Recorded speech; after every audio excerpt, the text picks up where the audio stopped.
Segundo a ONU, abre aspas, a cultura de paz é definida como um conjunto de valores, atitudes, tradições, comportamentos e estilos de vida baseados no respeito pleno à vida e na promoção de liberdades fundamentais, propiciando o fomento da paz entre as pessoas, os grupos e as nações, podendo assumir-se como estratégia política para a transformação da realidade social. Fecha aspas. Valorizando o diálogo na mediação de conflitos e estimulando a prática cotidiana da não violência, construir uma cultura de paz deve ser uma responsabilidade compartilhada entre todas as pessoas e para benefício coletivo.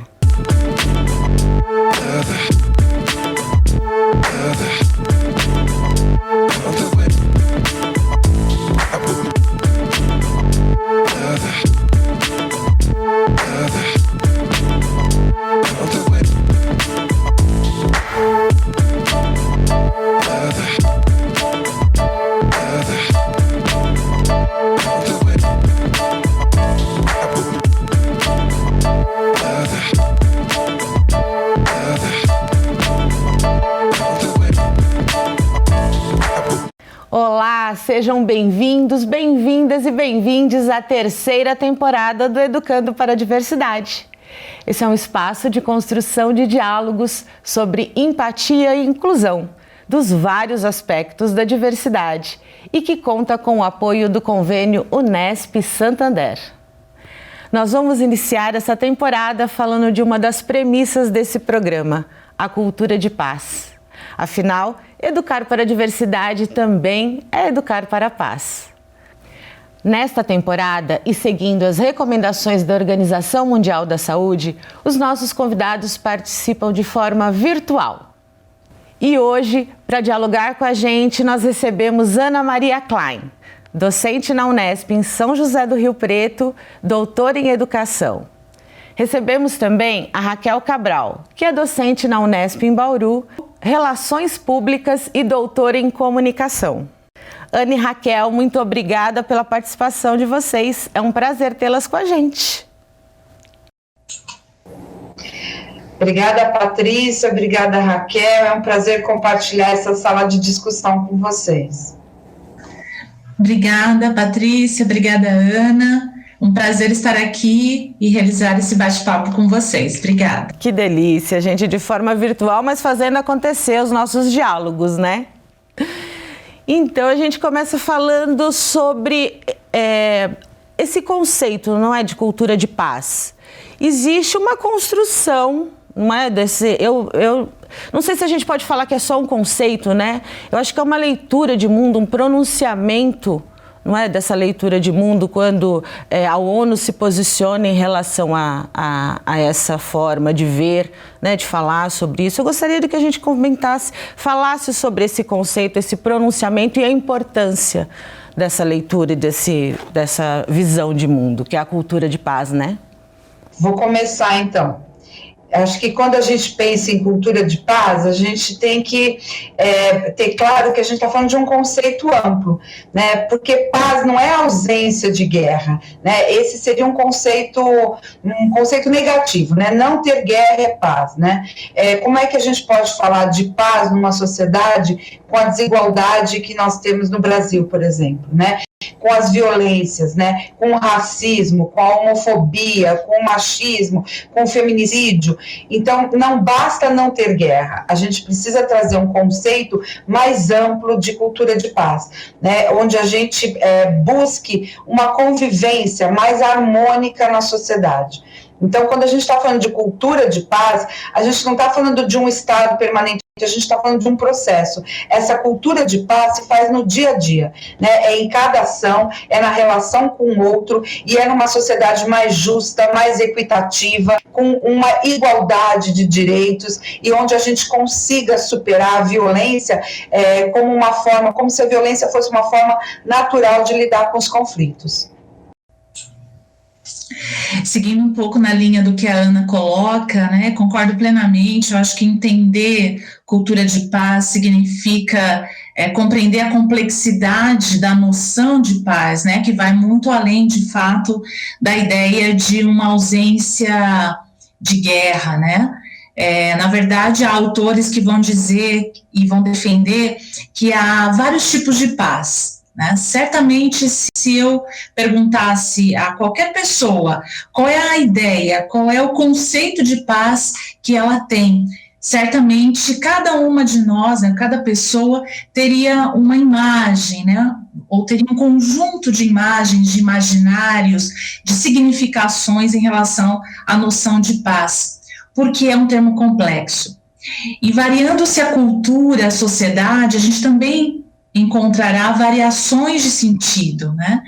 Então, compreender o sentido de paz e a proposta da cultura de paz significa também compreender os princípios pelos quais a própria ONU cria o Programa Mundial de Cultura de Paz, né, que é criado pela Resolução 53 de 1999 e que vai estabelecer um programa de ação mundial para a consecução de 8 eixos temáticos, né, entre eles a educação, direitos humanos, processos democráticos, comunicação, né, entre outros. Então, de fato, compreender a noção de cultura de paz requer, primeiramente, né, uma desconstrução de uma ideia romantizada do que seria paz, né? Eu acho que esse é um primeiro passo para a gente compreender a complexidade do que se quer, de fato, significar quando falamos em paz. E aí também a gente não tá, quando a gente fala dessa diversidade, né, e essa possibilidade da gente compreender o que são as outras culturas, o que são, né, a gente está falando de um diálogo, né? E quando a gente está falando de um diálogo, a gente está dizendo que a gente não está dizendo que assumir uma posição passiva diante das outras visões, né? Então quer dizer que não é também uma não existência de conflito. A gente não está negando o conflito, né? Quando a gente fala de cultura de paz, é isso, Ana? Então, de fato, é um ponto importantíssimo a gente entender qual é a relação do conflito com a paz. Então, paz não é a ausência de conflito. Em qualquer sociedade democrática e múltipla, como, por exemplo, a nossa, vou pegar o Brasil como exemplo, né, a gente vai ter conflito. O conflito ele é inerente às relações humanas, porque as pessoas são diferentes, elas têm necessidades diferentes, pontos de vista diferentes, a gente vê o mundo, a gente vive, a gente existe de maneiras diferentes. E essa diferença entre as pessoas traz o conflito, né? Nós temos necessidades e nós temos diferenças que fazem parte e nos caracterizam enquanto humanos. O grande problema é que muitas vezes a gente enfrenta os conflitos por meio da violência. Então o conflito se transforma numa espécie de confronto, né? Onde a gente naturaliza as formas violentas. O conflito ele é imprescindível, né? Qualquer sociedade democrática vai ter conflito, porque senão a gente vai estar numa sociedade homogênea, né? Uma sociedade sem conflito é uma sociedade homogênea, onde todo mundo pensa igual. E isso é muito complicado, né? Hoje em dia a gente está vivendo um processo de querer aniquilar a diferença, aniquilar o outro, aquele que pensa diferente de mim não pode existir, né? E na verdade esse não é um pensamento democrático, a democracia convive, né, com as diferenças. O que a gente tem que entender e tem que construir isso, e acho que a educação é uma via importantíssima, maneiras democráticas e dialógicas para lidar com os conflitos e não eliminar o conflito, né? O conflito ele é a expressão da nossa diversidade e ele é muito positivo. O conflito leva a gente para frente, porque a gente passa a respeitar direitos de outras pessoas, né? Porque a gente tem uma tendência a olhar o mundo, os valores e o jeito de ver numa postura muito autocentrada, né? Num etnocentrismo, colocando o outro numa posição de inferioridade, né? A gente tem que construir uma outra maneira de convivência onde o outro é tão gente quanto eu, tem tantos direitos quanto eu, né? Portanto, a gente tem que respeitar as necessidades e as visões de mundo do outro, né? Para construir uma cultura de paz. Esse é um processo, né? E é uma construção diária. Então, a gente não vai atingir um estado de cultura de paz. É um exercício diário de relação com o outro e com a sociedade e de enfrentamento às desigualdades sociais. Acho que esse ponto é imprescindível. Raquel, agora a gente está falando que o conflito é uma forma dialógica, né, da gente conhecer o outro, respeitar o outro. Então, nós estamos falando que é uma não violência, né, uma forma não violenta da gente resolver as questões. Então, assim, o que a gente vê na cultura de paz é o enfrentamento das violências. Então, nós precisamos problematizar o que é violência, né? Quais os tipos de violência, como é que essas violências são construídas, é isso? Quais seriam essas violências? De que violências a gente está falando? Sim, eu acho super interessante, né, colocar essa questão em torno da paz como a não ausência de conflito, mas, de fato, a paz seria, então, a ausência de violência. E aí eu faço uma diferenciação entre conflito e violência, né? Como a Ana bem colocou, a ideia de conflito é inerente à nossa condição humana, né? Nós somos seres conflituosos, né? Nós temos o conflito, né, em nossa própria condição de seres humanos. Porém, a ideia de violência, ela é um pouco mais complexa, né? Ela vai além. Então, nesse sentido, eu gosto muito de recuperar o pensamento de um dos pesquisadores mais importantes que nós temos hoje, no que se denominou como o campo dos estudos para a paz, que é o Johann Galtung. Ele vai dizer que, na verdade, a paz seria, de fato, a ausência de violência, mas de vários tipos de violência. Aí ele vai problematizar o que seria, então, esses tipos de violência, né? Então, ele vai dizer que nós temos uma violência direta, que seria aquela violência na qual nós podemos identificar, né, vítima e agressor. Então, eu consigo captar, eu consigo registrar, né, seria aquela violência que fica no topo do iceberg, né, que nós conseguimos, de fato, observar. Já a violência estrutural seria aquela violência que está por trás das estruturas sociais, econômicas, políticas, né? E é aquela na qual eu consigo enxergar as vítimas, mas os agressores, eles estão ocultos por trás dos sistemas sociais, e que, nessa condição, né, se eximem de uma responsabilização dos seus atos. Então, por exemplo, quando eu vejo uma fila de desempregados, eu estou vendo as vítimas de um sistema desigual, né? Ou seja, a própria dinâmica do capital, ela inevitavelmente vai produzir os excedentes humanos, né? A ideia de excedente humano.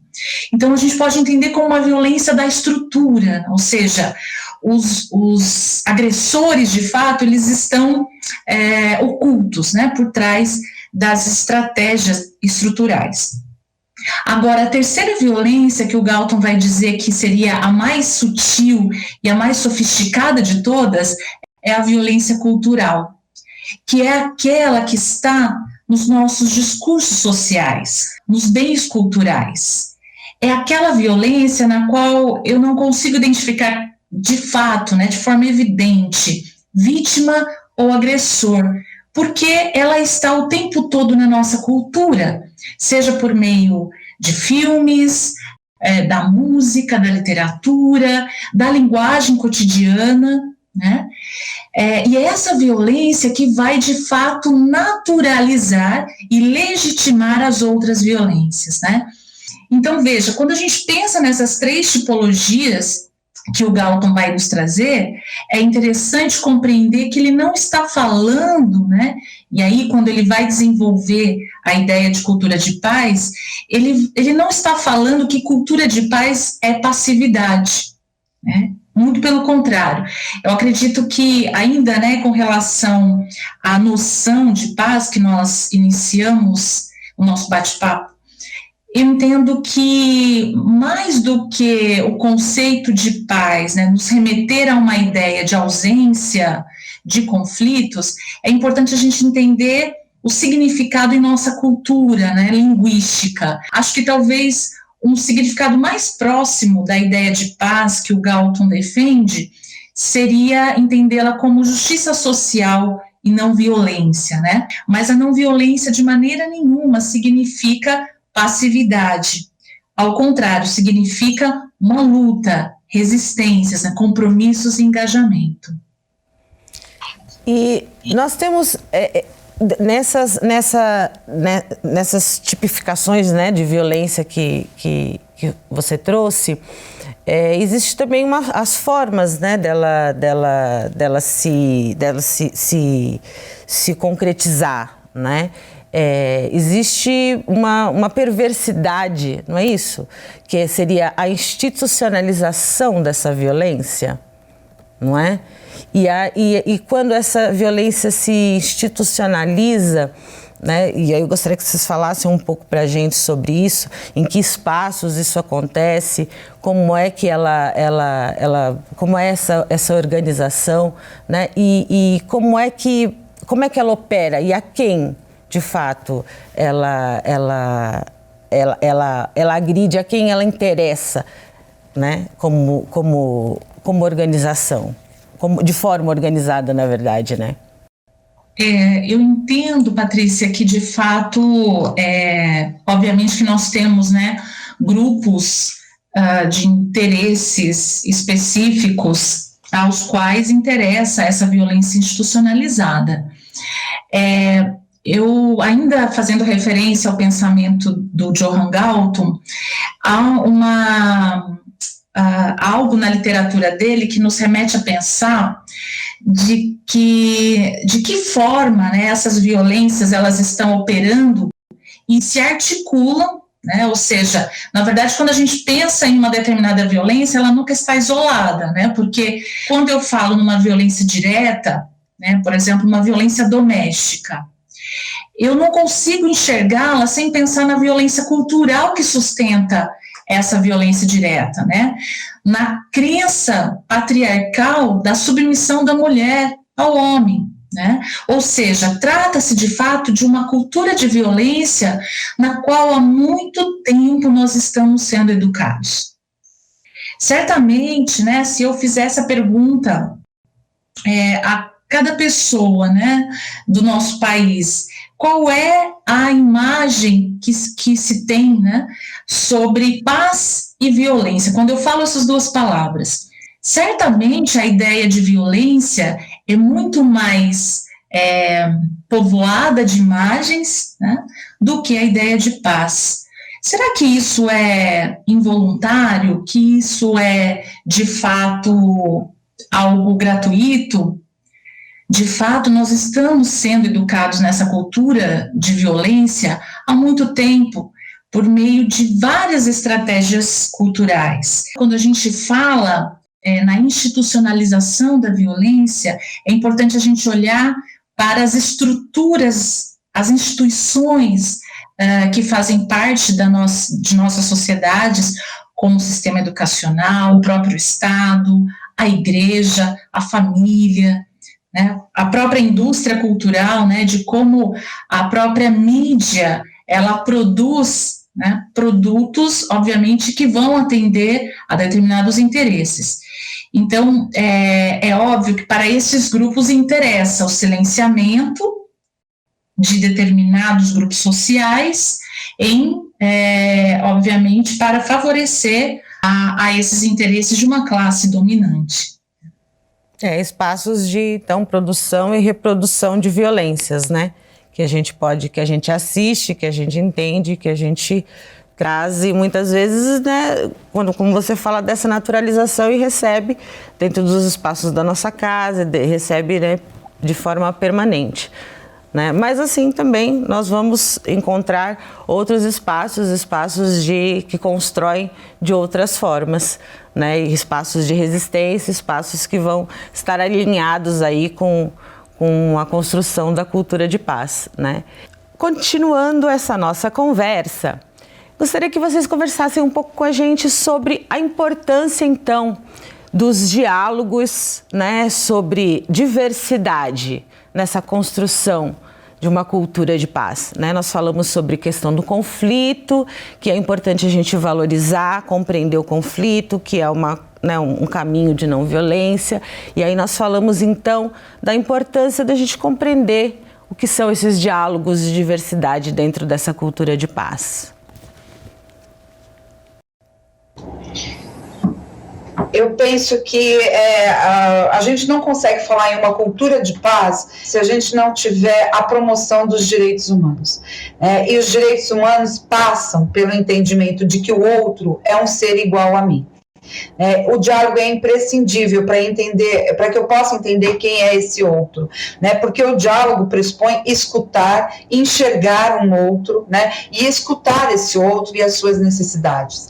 Então, se eu não consigo perceber quais são as ideias, os valores, as crenças, e entender que tudo isso tem que ter lugar na sociedade, é muito difícil a gente falar em cultura de paz, né? Então, o diálogo é no sentido de eu ter uma sensibilidade para enxergar e ouvir o outro enquanto um ser de direitos, apesar de todas as diferenças que nos caracterizam, né? Mas eu preciso desse diálogo. Estabelecer política pública, é necessário que a gente tenha esse diálogo com a sociedade, né? Quando a gente pensa em política pública, a gente não pode pensar só em um ou outro grupo que elegeu o governo é passageiro, né? O Estado não, o Estado está aí para todo mundo, né? Então, quando eu falo em democracia, uma maioria elegeu um governo, mas esse governo está aí para todas as outras minorias, né? Então, se não houver um diálogo entre todos esses grupos, a gente vai ter uma ditadura de uma maioria, né? Que tende a aniquilar o outro, né? Nós estamos vivendo processos muito violentos no Brasil de não conseguir lidar com a diversidade de opinião, né? Então, esse diálogo é importantíssimo e a gente tem que aprender a dialogar, né? A Raquel estava colocando todas essas manifestações de violência, né? Nós somos uma sociedade que nos construímos por meio da violência. A violência da colonização, a violência dos processos de escravidão, a violência das relações entre brancos e negros nesse país, a violência doméstica. Vejam bem, a gente gosta da violência, os pais educam batendo, né? Então, aquele ser que talvez seja o ser que a gente mais ama, a gente acha que a gente pode sim dar um tapa porque vai educar, né? Então, a gente tem a violência na nossa Constituição. A nossa relação com o outro, muitas vezes é mediada pela violência, né? E o diálogo, ele tem que substituir. Por isso que quando a ONU fala em cultura de paz, ela está dizendo que não é uma paz política, é uma paz que é também moral e cultural. A gente tem que mudar essa cultura de violência que está entranhada em nós, onde a gente naturaliza. Então, quando eu tenho que defender uma ideia ou um interesse, parece que é natural eu usar a violência, né? E isso não é natural, isso é construído socialmente. No lugar dessa violência, né, a gente tem que colocar o diálogo como uma prática cultural, né? Mas a gente precisa aprender a dialogar, né? E a gente precisa superar essa visão de que a violência é uma maneira natural de enfrentar os problemas. Não é, né? Então, o diálogo, ele se insere, né, nesse espaço de reconhecimento e da necessidade de ouvir o outro, né? Ouvir para poder atender às suas necessidades, porque só assim a gente pode falar numa cultura de paz. Não dá para ter uma cultura de paz onde um tem onde morar e o outro vive na rua, onde um pode comprar comida e atualmente nem arroz os brasileiros estão podendo comprar, né? Então, como é que você fala de cultura de paz nesse cenário que a gente vive nesse país? Então, cultura de paz é o diálogo com esse outro, né? Enxergar as suas necessidades e as suas especificidades. E os outros modos de ver, né? E interagir no mundo, né? Porque, né, é uma escuta amorosa, né? Uma escuta ativa, uma escuta de atenção, né? Acho que tem esse diálogo, né? O ouvir efetivamente, né? Sim, de fato, né, essa ideia do diálogo, né, remete muito ao que a Ana colocou, né, sobre essa necessidade de uma mudança cultural, né, eu acredito muito que esse é um caminho, e aí é claro, né, a educação para uma cultura de paz é fundamental, e ela parte, né, de vários pilares, né, e a Ana coloca a questão da educação de direitos humanos, que eu entendo também como fundamental, né. E aí, aliada a isso, né, a ideia de uma educação para a igualdade de gênero, né, ela pressupõe, né, dentro desse marco dos direitos humanos, né, então, questões relacionadas à igualdade de gênero, também relacionada à literacia, né, ao consumo de mídia, porque também nós estamos falando de uma sociedade altamente tecnológica, comunicacional, audiovisual, e o consumo dessa informação também necessita de uma literacia, né? Ou seja, nós precisamos aprender a interpretar a mídia, né? Pensando também na desconstrução desses discursos de ódio, de violência. E aí eu recaio num pensamento de um cientista político português, o José Manuel Pureza. Ele, durante muito tempo, se dedicou aos estudos na Universidade de Coimbra, também trabalhando com cultura de paz. Em um determinado momento, ele chega à conclusão de que, para acelerar processos de mudança cultural, era necessário que ele se engajasse em políticas públicas. E ele abandona a academia, a pesquisa e vai para a vida política.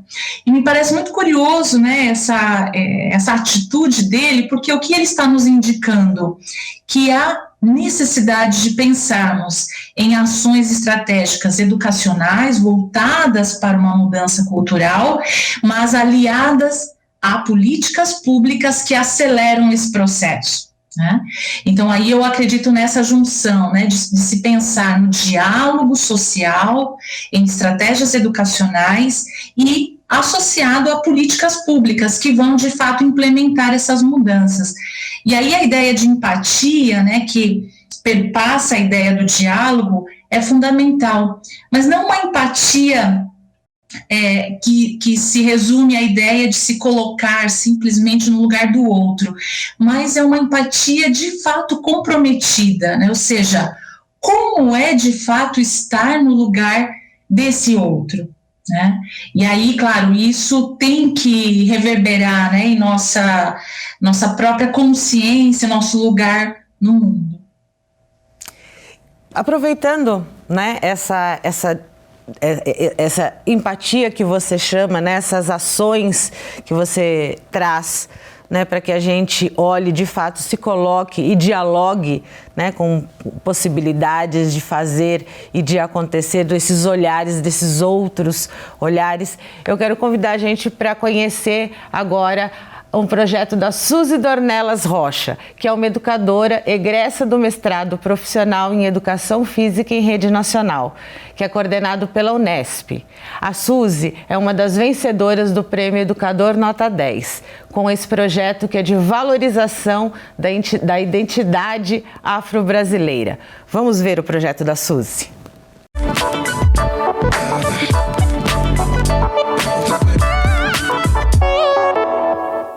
O projeto Viajando pela Cultura Africana teve a intenção de despertar nos estudantes negros e não negros a valorização e o respeito pelas culturas africanas e afro-brasileiras. Para isso, eu busquei como motivação perceber que o contexto escolar possuía pouca representatividade dessas culturas, sendo ainda mais restrito nas aulas de educação física. Então, a partir disso, eu apresentei um repertório de jogos e brincadeiras de matriz africana e busquei dialogar com várias áreas do conhecimento, como história, geografia, português e arte, a fim de tornar o conhecimento mais significativo para os estudantes. Esse projeto ele foi desenvolvido com uma turma de 5º ano do ensino fundamental, totalizando 26 alunos e alunas da Escola Estadual Professor José Ranieri. Ele teve a duração de um semestre letivo, totalizando 43 encontros, onde o lúdico e o diálogo foi muito valorizado. Tivemos a colaboração dos familiares desses estudantes, da gestão escolar, dos funcionários e das professoras de arte polivalente, que contribuíram para que esse projeto fosse realizado. No início, os alunos eles foram convidados a fazer uma viagem pelo continente africano para conhecer seus elementos históricos, geográficos e culturais. A cada aula, eles viajavam para um país diferente, conheciam uma brincadeira local, como também informações sobre o lugar de origem, linguagens, história, clima, localização. E assim se seguiu ao longo dos 43 encontros do projeto. E ao final, eles tiveram a oportunidade de compartilhar os conhecimentos com seus familiares e amigos na realização do festival Viagem pelos Caminhos da África, em que seus familiares vieram até a escola e puderam aprender um pouquinho sobre essas culturas. O prêmio veio coroar uma longa trajetória da minha formação como educadora. Eu vim de escola e universidade pública, então para mim atuar na escola pública é buscar constantemente proporcionar um ensino de qualidade e respeitoso aos meus alunos. Esse prêmio, ele veio como uma forma de valorização não só para mim, vencedora do Prêmio Educador Nota 10, mas também de todos os profissionais da educação que lutam por uma educação pública de qualidade e que seja democrática aos seus alunos. Eu acredito que o projeto Viajando pela Cultura Africana, ele nos mostra que é possível desenvolver uma ação pedagógica na educação física que dialogue com as relações étnico-raciais, valorizando as raízes brasileiras e o pertencimento étnico-racial dos estudantes. Essa busca por uma educação antirracista, ela se faz extremamente necessária nos dias de hoje. Vide os casos de racismo que estamos presenciando constantemente na nossa sociedade.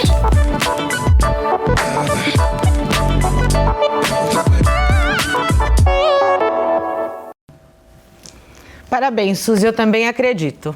Eu acredito também que a educação é esse lugar, com a educação a gente pode vencer, pode fazer acontecer, não é, professoras? Eu também acredito, e eu acredito que essa é uma das iniciativas, não é, que a gente pode fazer o enfrentamento da violência na questão racial, não é? Quando a gente promove, quando a gente valoriza uma das matrizes de formação dessa nossa brasilidade.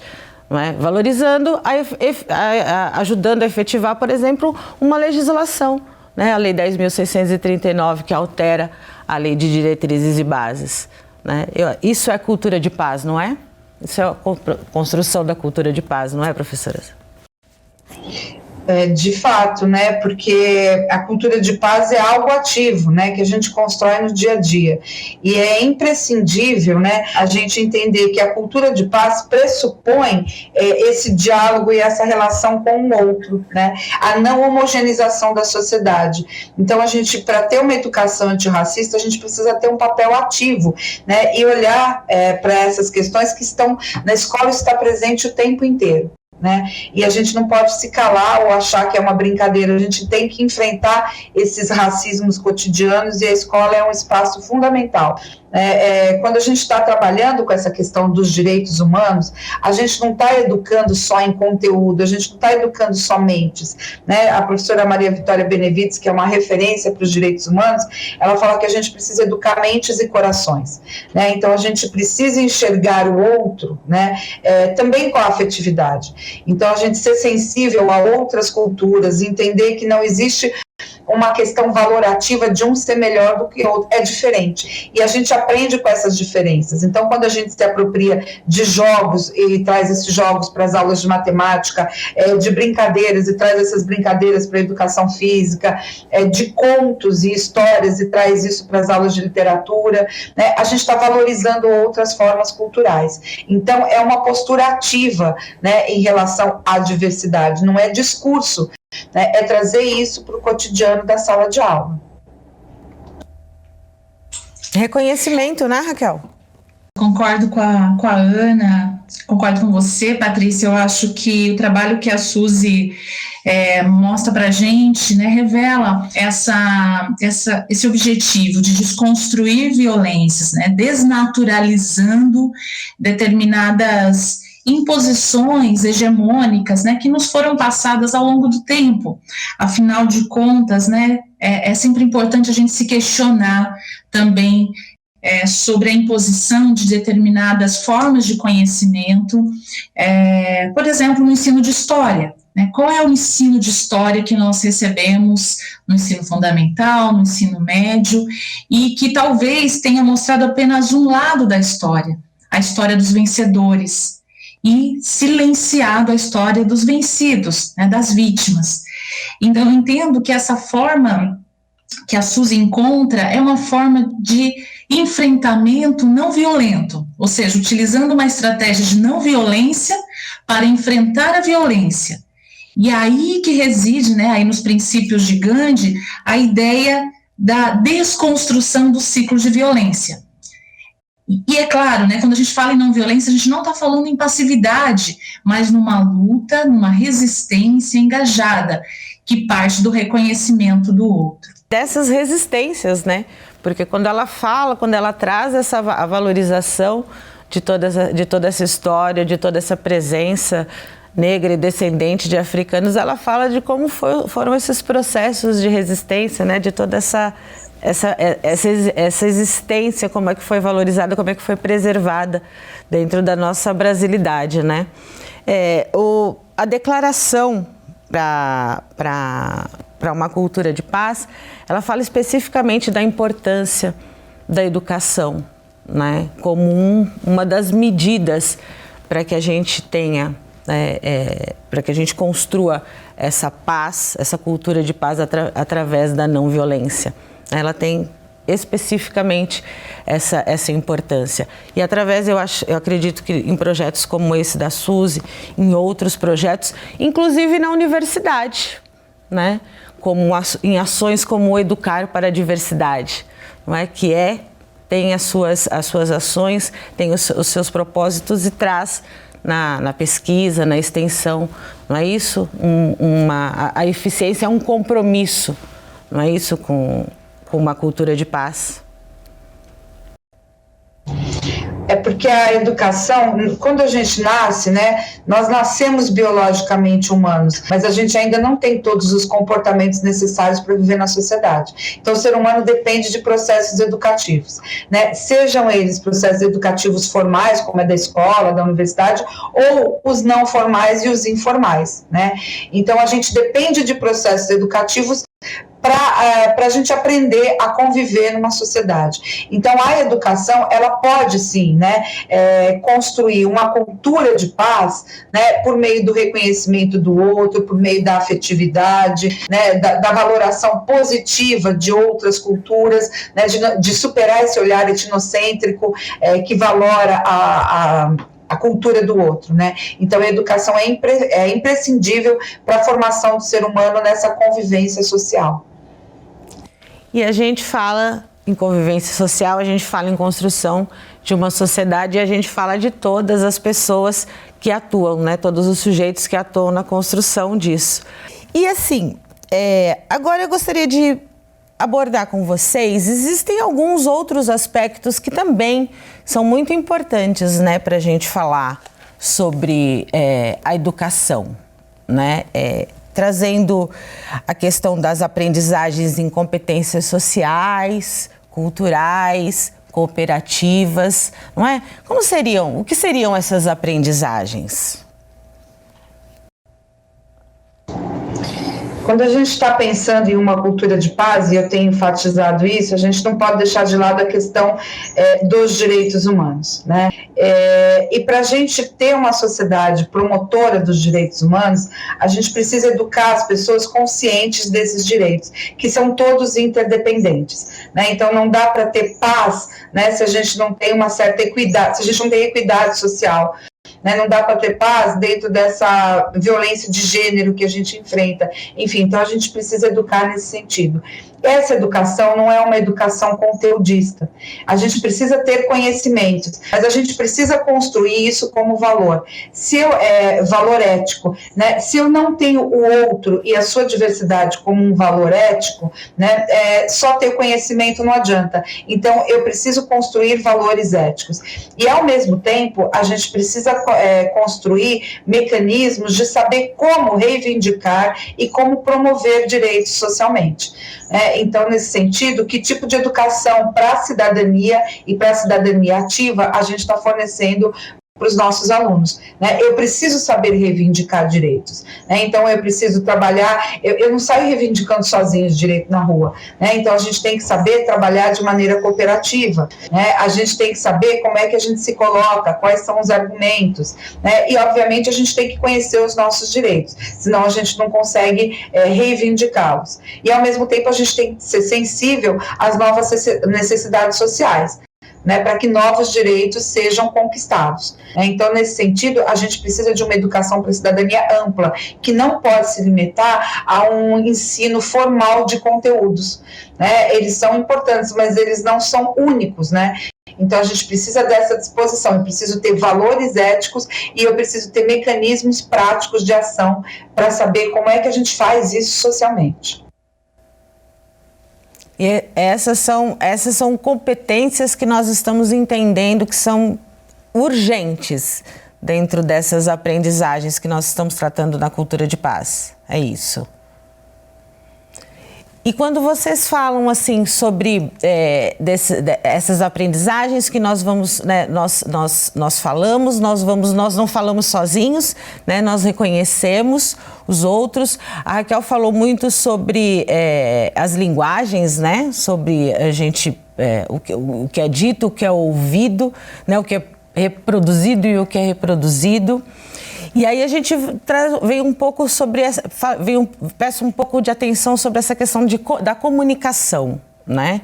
Como nos comunicamos e como são comunicados para nós, né? Muitas falas e muitos discursos. E a gente tem muita produção e reprodução de muitos discursos de ódio, né? Que nós vamos vendo, sentindo, e como esses discursos se transformam em muitas ações, né? Nós vemos hoje em dia, por exemplo, né, muitos desses discursos se manifestam, né, se materializam em ações, né? Se a gente falasse um pouquinho sobre esses perigos e como é que é o espaço da comunicação nisso. É interessante, Patrícia, essa questão, principalmente quando a gente pensa na perspectiva da comunicação educativa, né? Eu gosto muito de uma pesquisadora espanhola, se chama Heloísa Aldaz, e ela fala muito sobre a ideia de uma comunicação educativa atuando pelas brechas. Por quê? Porque, claro, né, se a gente falar de estratégias que vão contra o sistema do capital, certamente nós encontraremos inúmeros obstáculos, né? E aí ela fala, como é possível, então, a gente pensar numa comunicação e educação, né, aliadas para a desconstrução de discursos de ódio, de violência, né? Bom, primeiro é importante a gente considerar que nós estamos falando, especialmente na contemporaneidade, de uma sociedade altamente tecnológica. Hoje, a realidade dos algoritmos, né, ou seja, dessa dinâmica algorítmica que muitas vezes seleciona os conteúdos que nós consumimos em mídia, isso é extremamente perverso do ponto de vista da sociedade democrática. Ou seja, aquela ideia de que nós somos livres para consumirmos, escolhermos o que queremos consumir, cai por terra.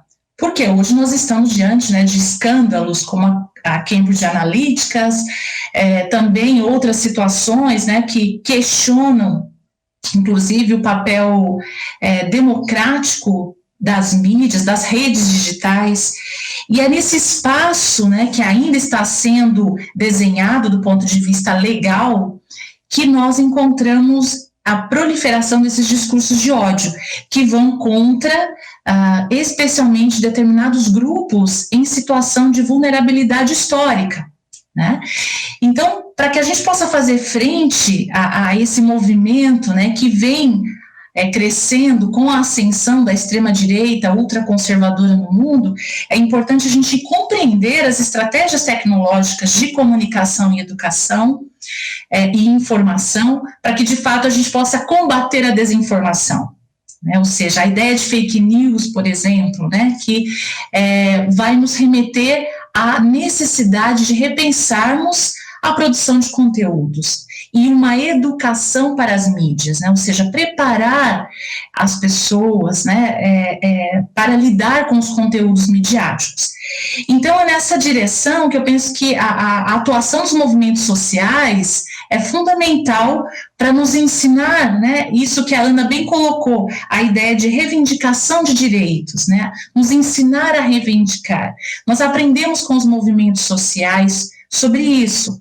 E é muito interessante, eu acredito que é aí que vai um pouco da coerência, né, quando se pensa cultura de paz em movimentos sociais, que é justamente pensar nessa dinâmica de uma educação libertadora, emancipadora, que nos ajude a compreender o nosso lugar, né?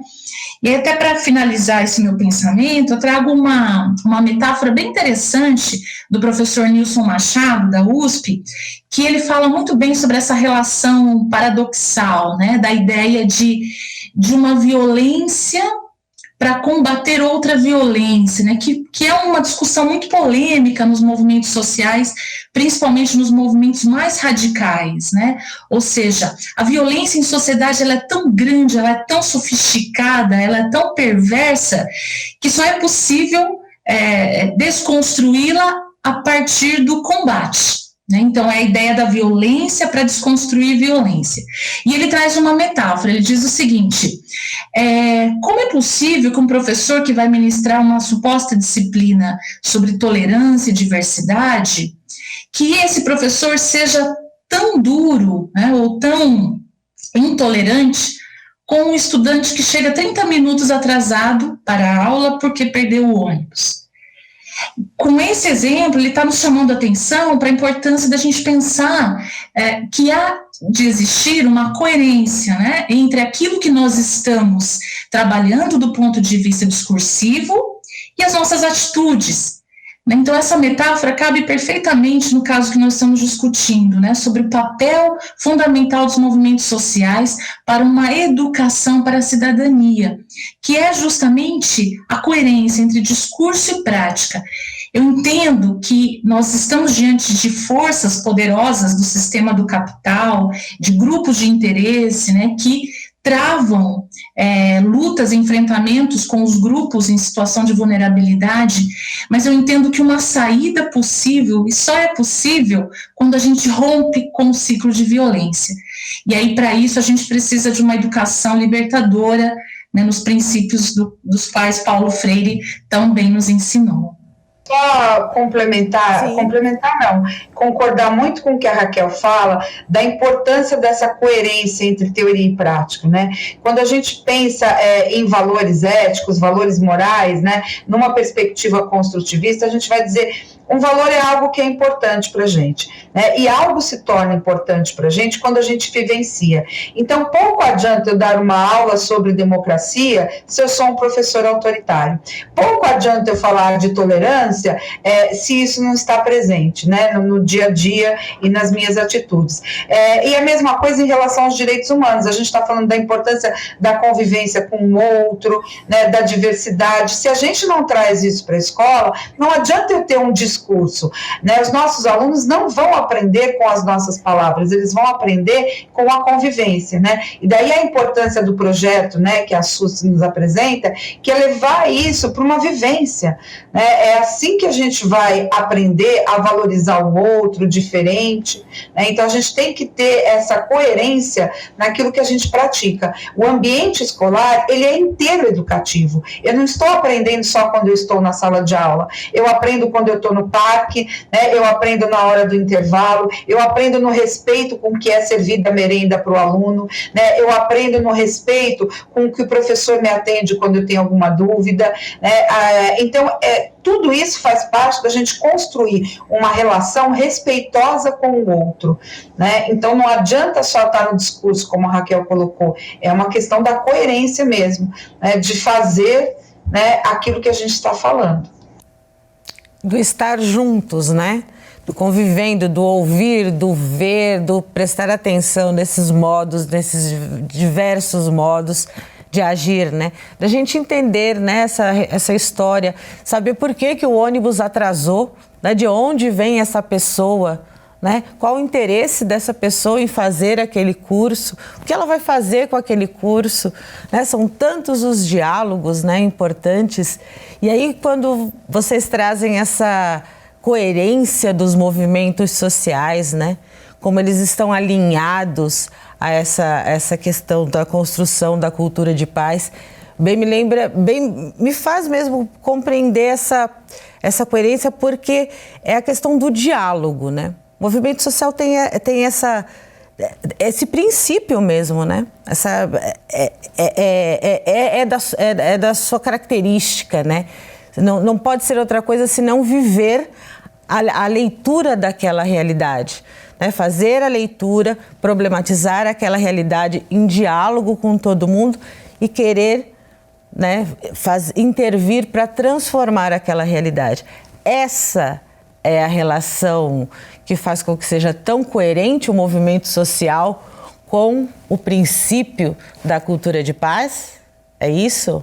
Só para pensar um pouco em relação aos movimentos sociais, a gente vai conseguir pensar numa cultura da paz quando a gente tiver uma paz social, né? Uma paz cultural, né?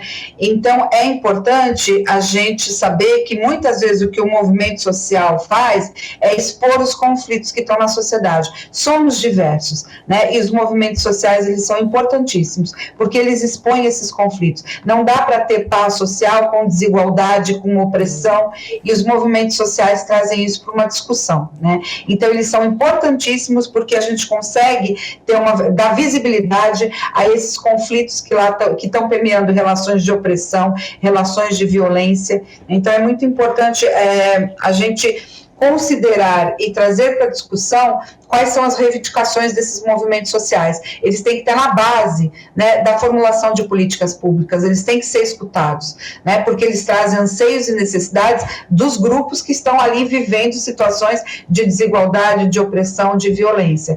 Então, não dá para a gente pensar numa cultura de paz sem pensar e sem considerar e sem valorizar o papel fundamental que os movimentos sociais trazem, né? A gente conquistou direitos historicamente, e esses direitos são conquistados por conta da organização de movimentos sociais. Ninguém deu direito nenhum para a gente. E o direito é importante, porque é o direito que vai mediar as relações, né, que vai colocar limite para formas de opressão, para formas de violação de direitos, para a forma da violência, né? O direito limita, né? Então, ele não deixa que ninguém usurpe do poder.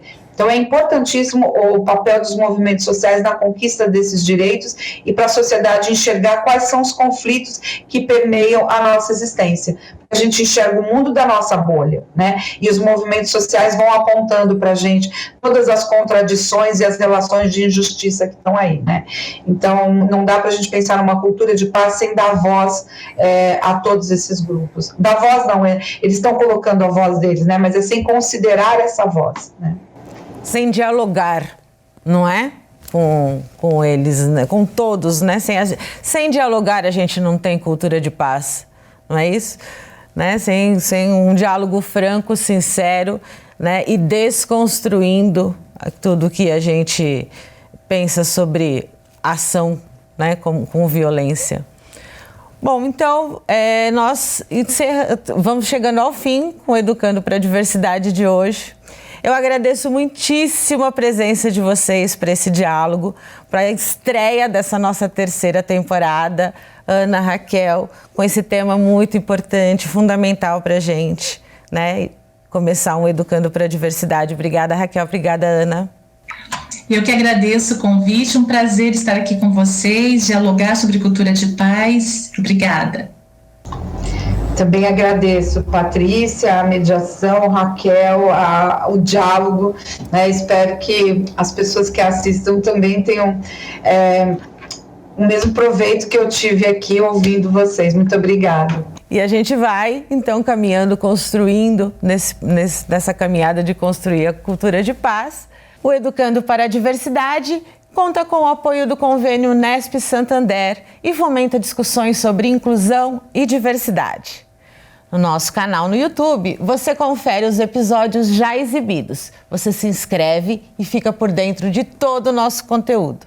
Eu te espero no próximo episódio. Até lá!